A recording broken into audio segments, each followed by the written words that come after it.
Hi everyone, once again I'm back with another tutorial video. In this guide video, I'm going to show you how you can log in into your 53 bank account on your device. So for that, make sure to watch the video till the end and also make sure to check your internet connection. Before you try to log in, make sure that you already have an account, only then you'll be able to log in into your account. So then let us get started. First of all, head towards your web browser, and also you can use any web browser that is convenient for you. As you open up your web browser, right on top there's a search box. Type in the link that is www.53.com. In case you are confused regarding the link, you can find it on my description box as well. Once you type in the link, on the other page you will land inside the official site.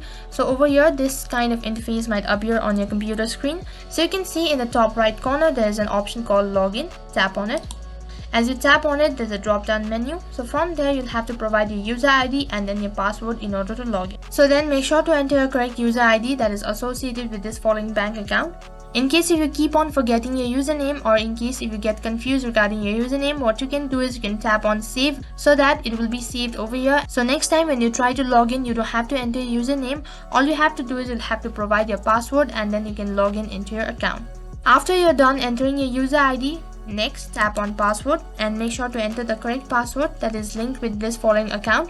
Once you're done entering all your information, make sure to review it once again. Only then tap on login.